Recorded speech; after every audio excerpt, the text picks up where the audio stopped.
There. Well, good morning. Morning. As you know, during my campaign last year, we talked about safer, cleaner. We didn't just talk the talk, we walked the walk. Immediately, January 1st, we immediately had our crews going curb to curb, cleaning the streets in the winter months, in the warmer months. Hopefully, you have seen over the past 8 months how we've grown into the safer, cleaner city. And we're here today to talk about some statistics. We talk about partnerships all the time. We have a great partnership with our neighborhood organizations, our residents. See something, say something. That's been our motto for many years. But this year, we're seeing it more and more. More people are turning in tips, more people, whether it be code enforcement, whether it be trash, whether it be, folks who are every day just out on the streets, they see illegal activity, whether it be in our alleyways, whether it be next door neighbors. So we continue to encourage folks to see something, say something. And, I know a lot of folks talk about, the whole safer, cleaner, cleaner streets. Okay, Carmella, what are you doing about safer streets? The two go hand in hand. Our code enforcement, tackling the blighted buildings, our crews who are keeping our streets clean, builds that pride in the city of Troy. And the people in the city of Troy, they see it day in, day out. There's a buzz right now. There's energy here in the city. And people want to invest in our city. So we've implemented a variety of programs. We actually put out last week the Clean Sweep. So you have our stats on that. That was literally Troy Police, code enforcement, streets, sanitation, our community police, all tackling a certain hotspot that neighborhoods have reported to us. So this isn't government coming down into our neighborhoods and saying, do this, do that. This is a partnership with our neighborhood organizations, our residents. And so today, we are really pleased to talk about some of the programs that we have implemented, such as Project Sentinel.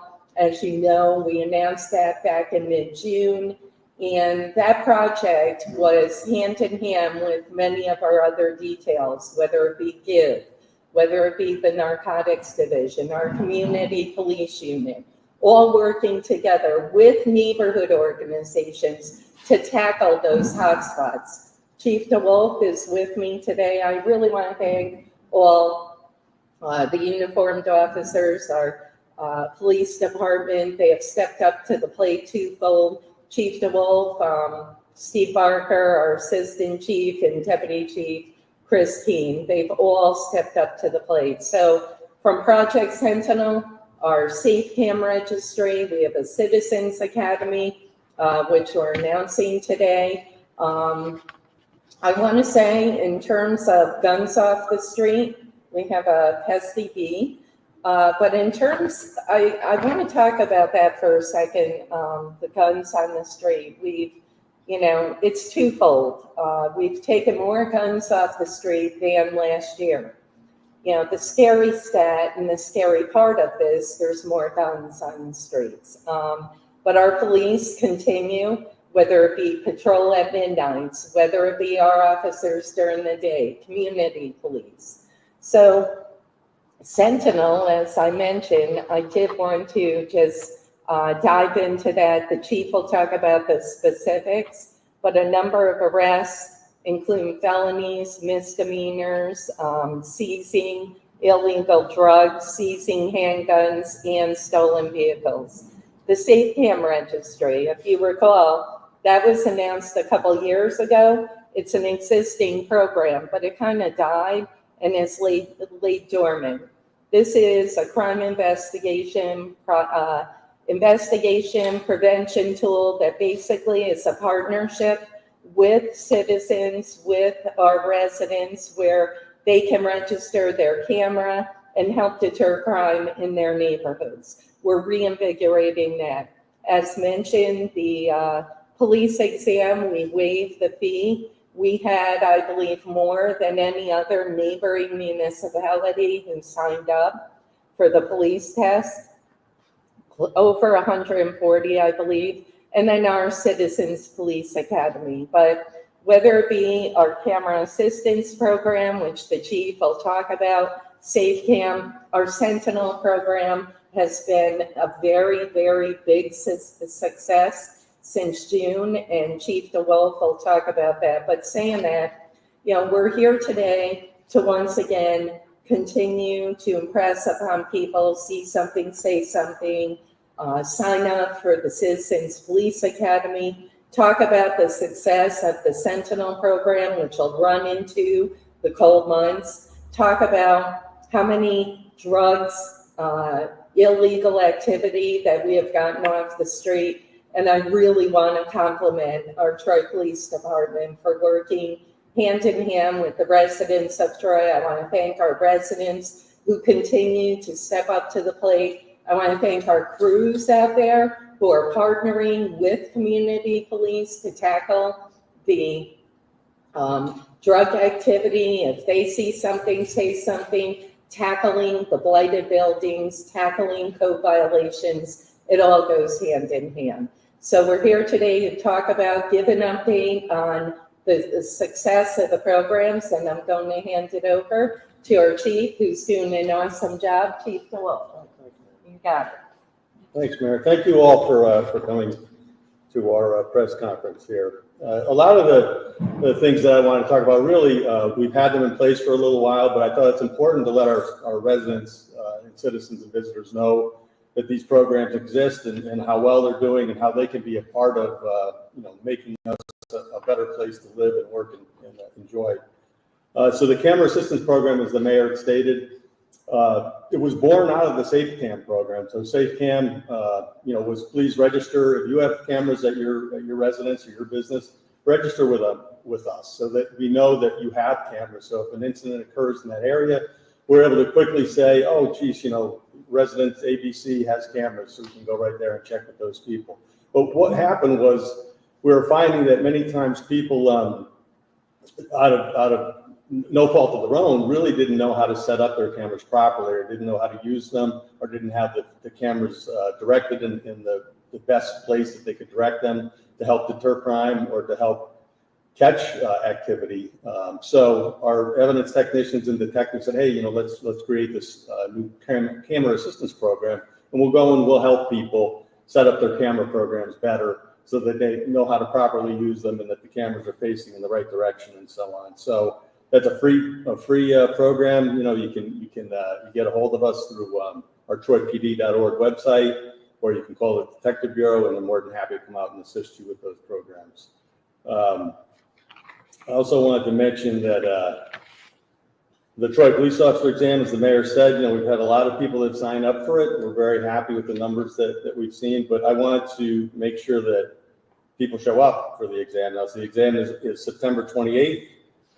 So please show up, and hopefully you studied hard and that you do well in that exam. I also want to mention that, we're always looking for lateral transfers from other departments. I poach in other departments, but this is a very good department with great benefits and great pay and a great camaraderie, and there's a lot of opportunity for people that may be in a smaller department or unhappy where they are.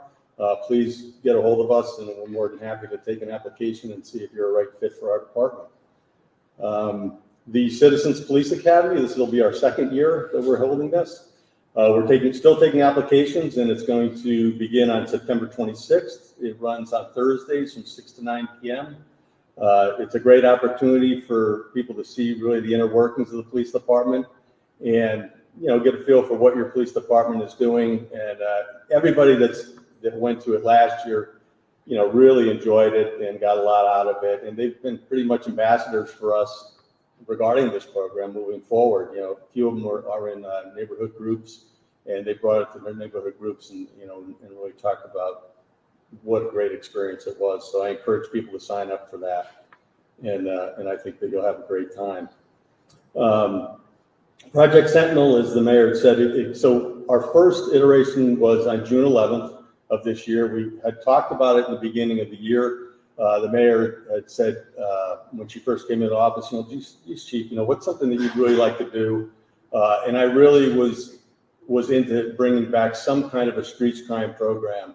But with that being said, in the year prior, there had been some incidences around the nation where some of those street crime programs have kind of gone a little rogue or they weren't properly supervised.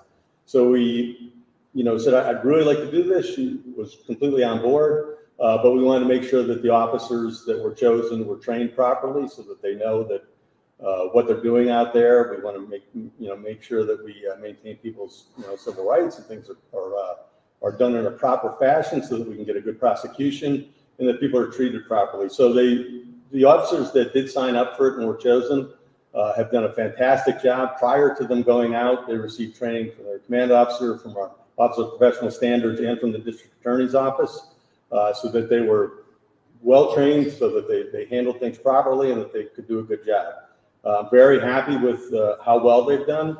They work hand in hand with our special operations section, which is our narcotics and guns section, as well as our community police unit and our detective bureau. And to date, we've had 59 arrests. So this has only started June 11th, and they don't go out every day. They only go out occasionally. We'll activate them. So they've had 59 arrests, 46 felonies and 32 misdemeanors, 3 violations and 13 warrant arrests. And they seized a quantity of cocaine, heroin, MDMA, ecstasy, and fentanyl. They've also seized 5 illegal handguns and recovered 2 stolen vehicles. But in addition to that, they've provided a sense of safety and security to the areas that they're in. So it's not always just about numbers, which I'm very happy with those numbers, but the citizens and neighbors that live in those communities feel a lot better when they see activity, good, strong, proactive police activity going on, that we're trying to make their community better. We're trying to make their street better.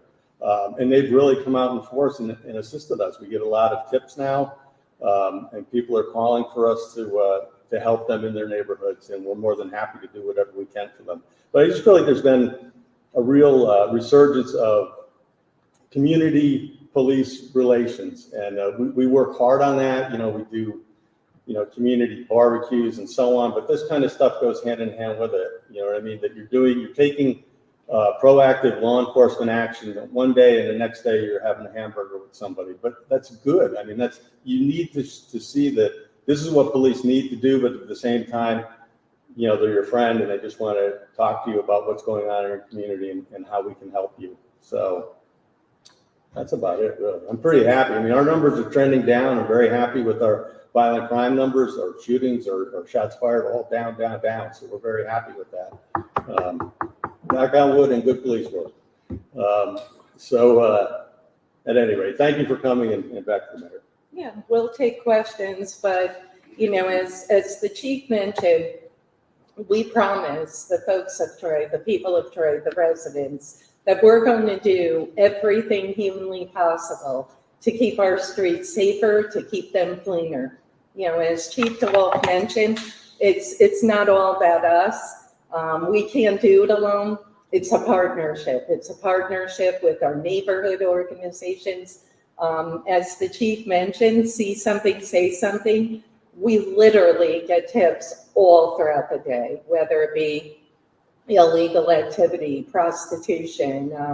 We're hitting hot spots. I got to tell you, up in Lansingburg, there's 2 hot spots. Sentinel continues to work with the other divisions, departments to tackle that. North Central, we've been fairly consistently semi-quiet in North Central. We've tackled some blighted buildings in North Central. It's helped with squatters, etc. South Troy, some hot spots down there, but I can't thank our police department enough. I can't thank our residents enough. It truly is a partnership. And, as the chief mentioned, one day you're having a burger, the next day you're in the neighborhood tackling illegal activity. It is a partnership, and we really want to thank those folks who have stepped up to the plate.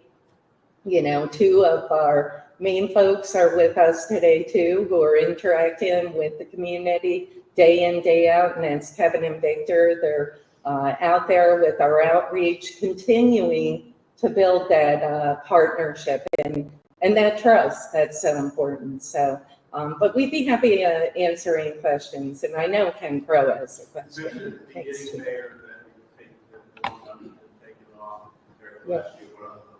Yep.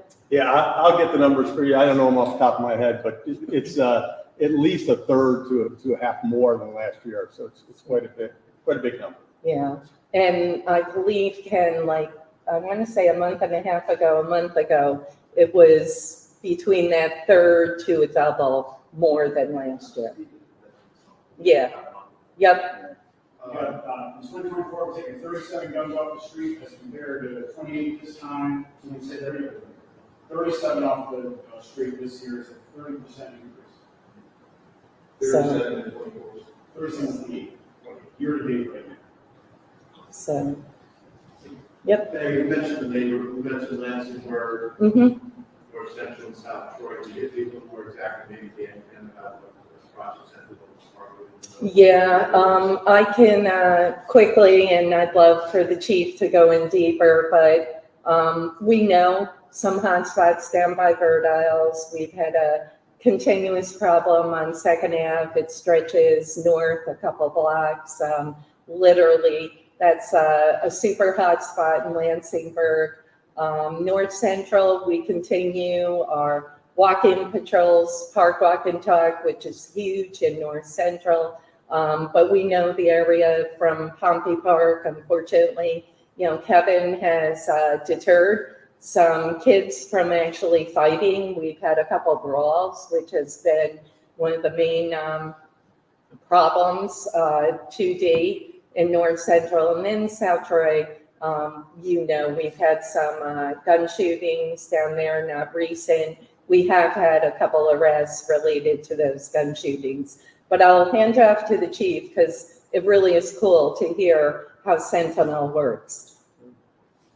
So, as the mayor stated, that area up near Bird Isles, we don't have to say Bird Isles, but the 2nd Avenue corridor I'm so from sorry, I shouldn't,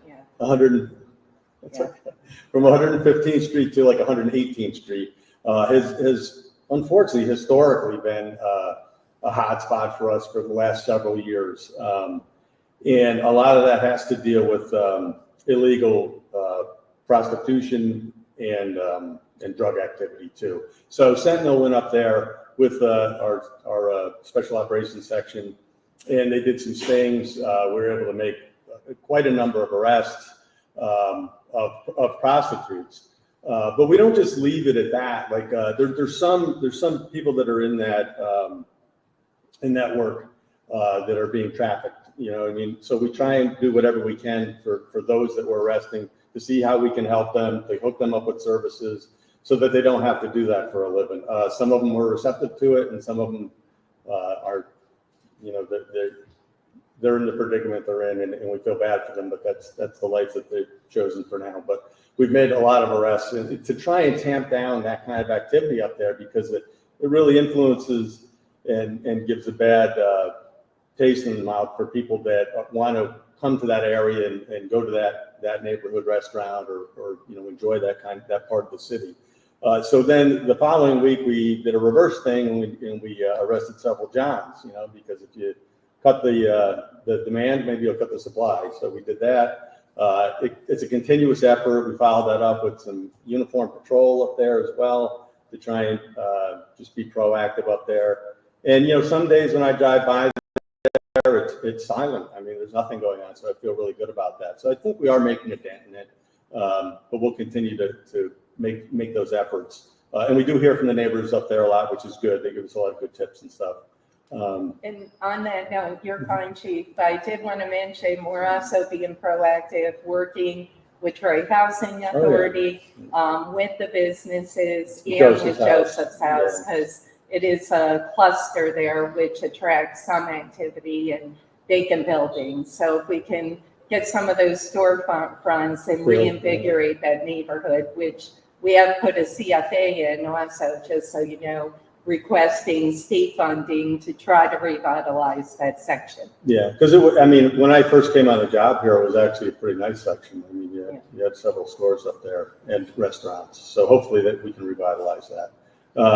Some of the efforts that Sentinel's made down in South Shore are mostly drug, violent crime type of stuff that they've intervened in.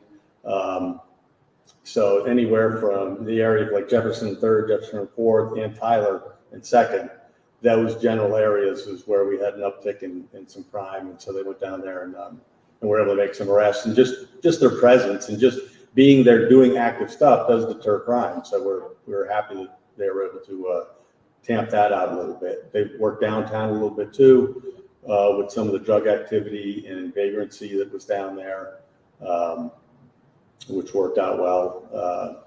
We're pretty much up for whatever the community is seeing going on. We'll try to address it as best we can to make that area that they're experiencing this difficulty a better area, or any of this illegal activity. So it's been a great program, and I'm glad that we have it, and I'm glad that it's going to continue through the colder months.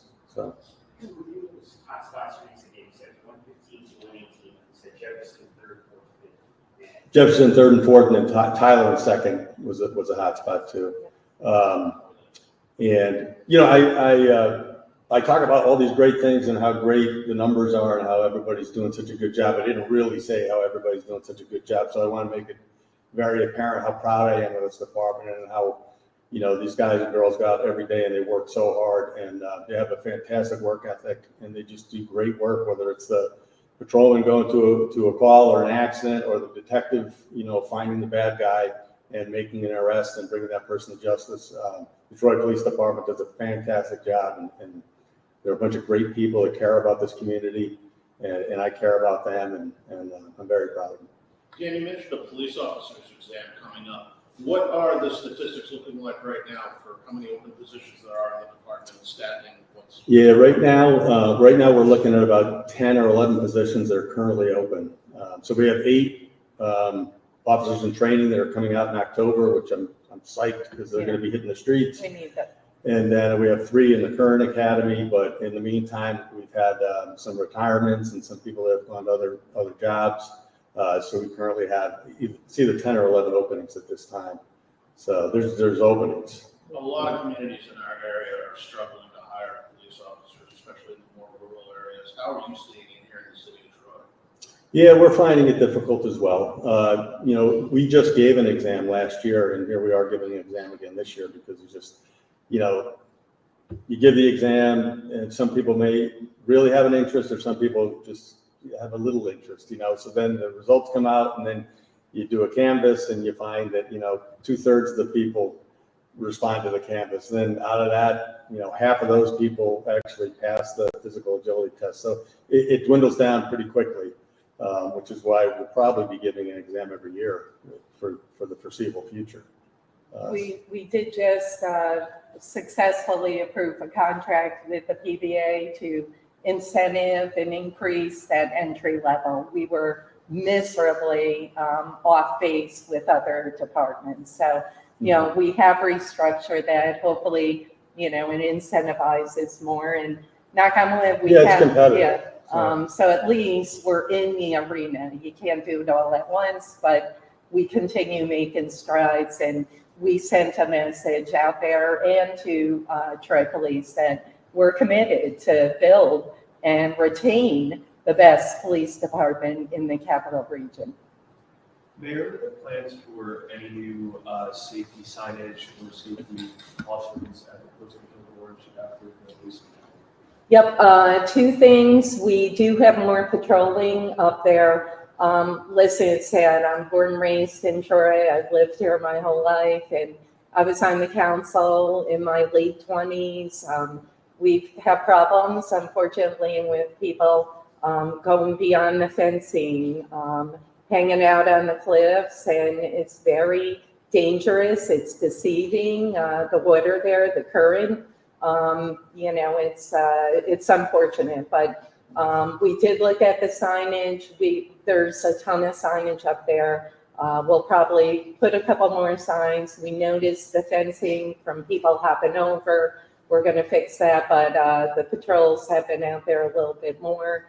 But once again, it's common sense. It's tough terrain.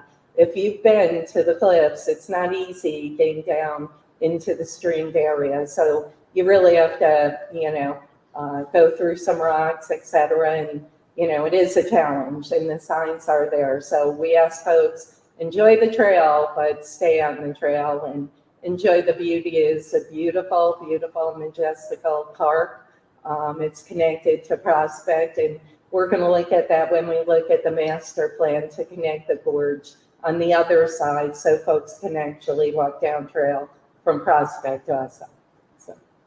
Going back a bit, Mhm. May or June council meeting, the North Central Solidarity will be out there fearful about what's going to happen this summer. What is this going to look like in terms of Knock on wood, North Central has been a very good, safe area.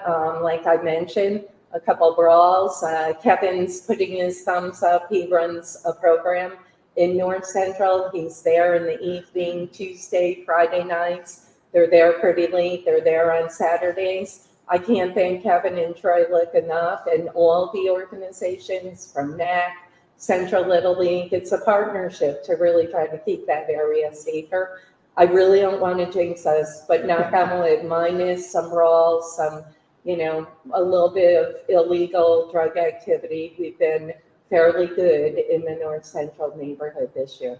I don't know if y'all make stats. Sure. But Yeah. just a general kind of feeling. Yeah. That particular, I don't have the exact stats for it, but as the mayor said, it's definitely much quieter than it has been in years past. And as I stated earlier, like our shots fired and our shootings and so on, which I hate even talking about it, but it's just the way it is nowadays, are in half compared to last year. So, I mean, there's big numbers. I mean, things are definitely, I'm not going to wood too, but things are definitely better than they were a year ago or a couple of years before that. Even trending in the 5-year average, which that's really more what we look at. A lot of our numbers are even or down from the 5-year average, which is good. So things are starting to turn back, which is great. And it's a presence. You must know, like last week, the clean sweep. That's a big deal. When you're out there in the evening with literally about 20 to 25 different boats from different departments, whether it be sanitation or community police were out there. We were getting abandoned cars, blighted buildings, alleyways. We were conducting abatement on the site. We issued close to 300 different violations. Just being out there in the neighborhood was astounding. People were coming out of their homes. They were curious what's going on. We saw some cars drive through. Who knows how many illegal activities we thwarted from just being out there. So the presence is important, the proactiveness, the relationship with our neighborhood organizations, our residents. That's the key, and we're going to continue it, and we feel we've only just begun. We're going to keep improving and really look at things, the safe cam and registering, your Ring doorbell, your Ring to our folks, to our TPD. That's huge, safe cam. So saying that, see something, say something, and that partnership goes a long way. And our park walk and talk in the downtown North Central. They've been up in the Berg. The e-bikes have been very, very visible. It's all of that combined. It's not one department. It's all of it combined, which is what we talked about from day one, the quality of life action task force, which is, that whole collaboration. Sure. I know you collected a lot of this year, but there's still a lot coming in. Is there anything you guys are doing or can do to stop that influx? I didn't hear the first part. Guns. Guns, yeah. Well, I mean, we work hand in hand with ATF and the FBI, but that's ATF's Scallywag pretty much as far as the trafficking of handguns and illegal weapons, illegal guns. So yeah, there's investigations going on that they're running really. I mean, we have some local investigations, but really the main influx of those weapons is something that falls under their purview. And we're whatever we can do to help them, we certainly do. But it's not an easy task. I mean, they come from a variety of places, unfortunately. I did want to say, because I didn't mention it earlier, so as far as the Park Walk and Talk, but in addition to that, you know, we receive a grant every year, you know, from GIVE, so Gun Violence Elimination, which is through DCJS, and we're grateful for that. So between that and the non-fatal shooting grant that we get, you know, we've been able to put a lot more manpower out there, and I think that has really helped stem some of this violence too. So I'm very appreciative to DCJS for providing us with that funding.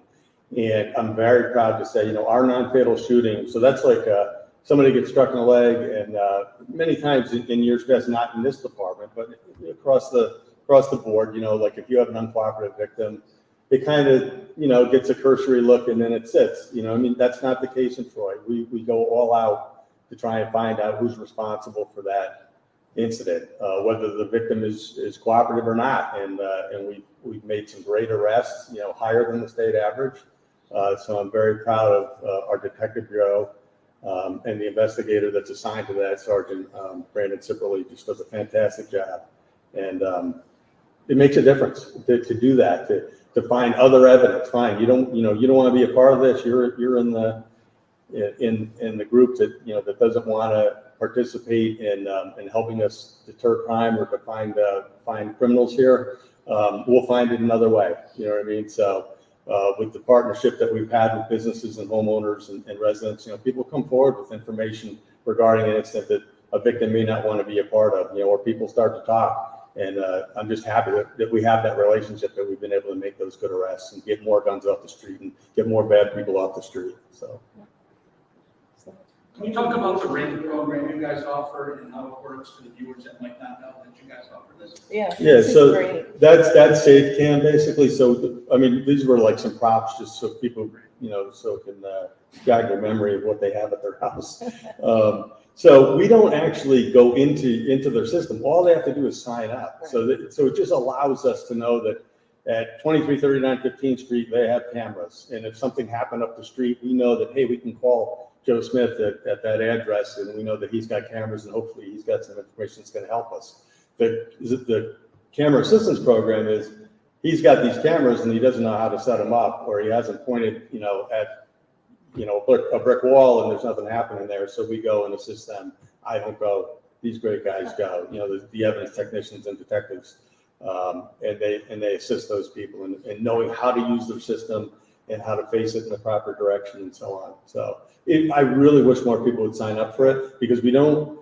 It's not like you're giving up any secret. You know what I mean? We're not going to be able to go in and do anything with your camera system. It just allows us to know that they're set up properly and that you're willing to share them with us when and if the time comes. Has it led to multiple arrests this year? It has definitely assisted us in some of our investigations. I don't know at the top of my head how many, you know what I mean, but it has assisted us.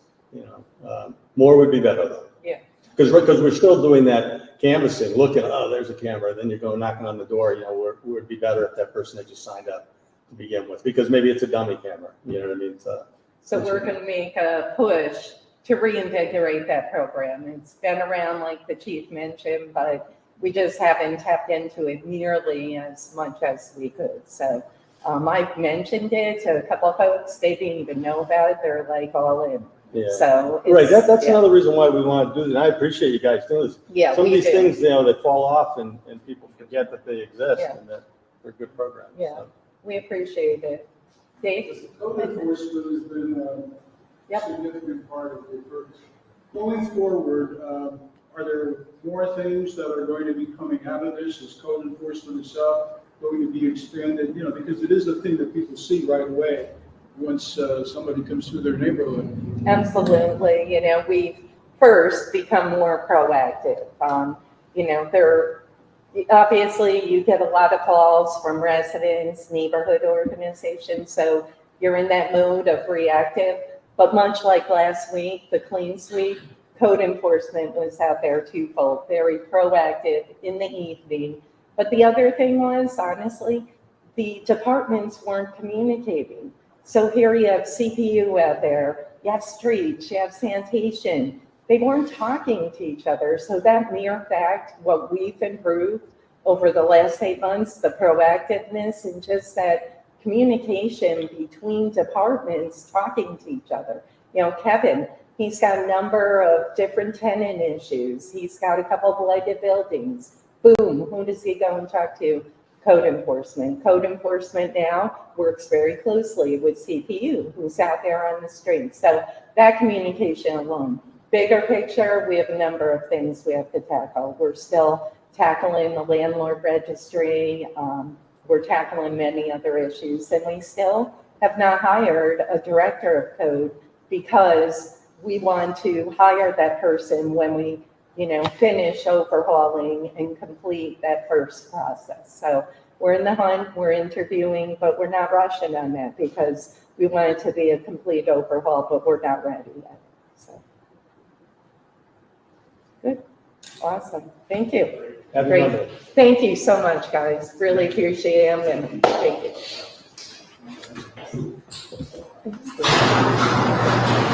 I love this place.